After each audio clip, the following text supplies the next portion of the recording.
Apel gelar pasukan siaga bencana Kabupaten Aceh Timur, Rabu 9 November 2022 dimulai.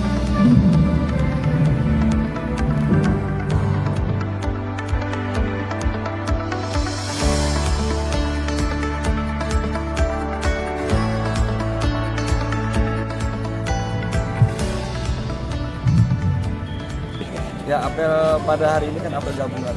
Itu apel menunjukkan bagaimana kesiapan Polres Timur beserta unsur Forkopimda lainnya. Jadi kita Aceh Timur ini baik Pemda, TNI, Polri, dan unsur-unsur lainnya akan berjibaku bagaimana menghadapi cuaca ekstrim yang akan terjadi menurut BMKG adalah pada bulan Desember dan bulan 1 puncaknya.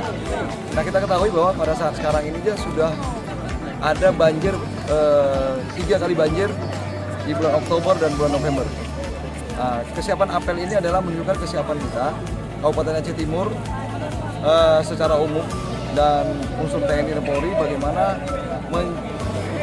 mensikapi dari cuaca ekstrim akan datang, sehingga pada saat terjadinya bencana kita Kabupaten Aceh Timur beserta TNI, Polri, dan unsur yang lainnya dapat dengan siap membantu masyarakat yang terdampak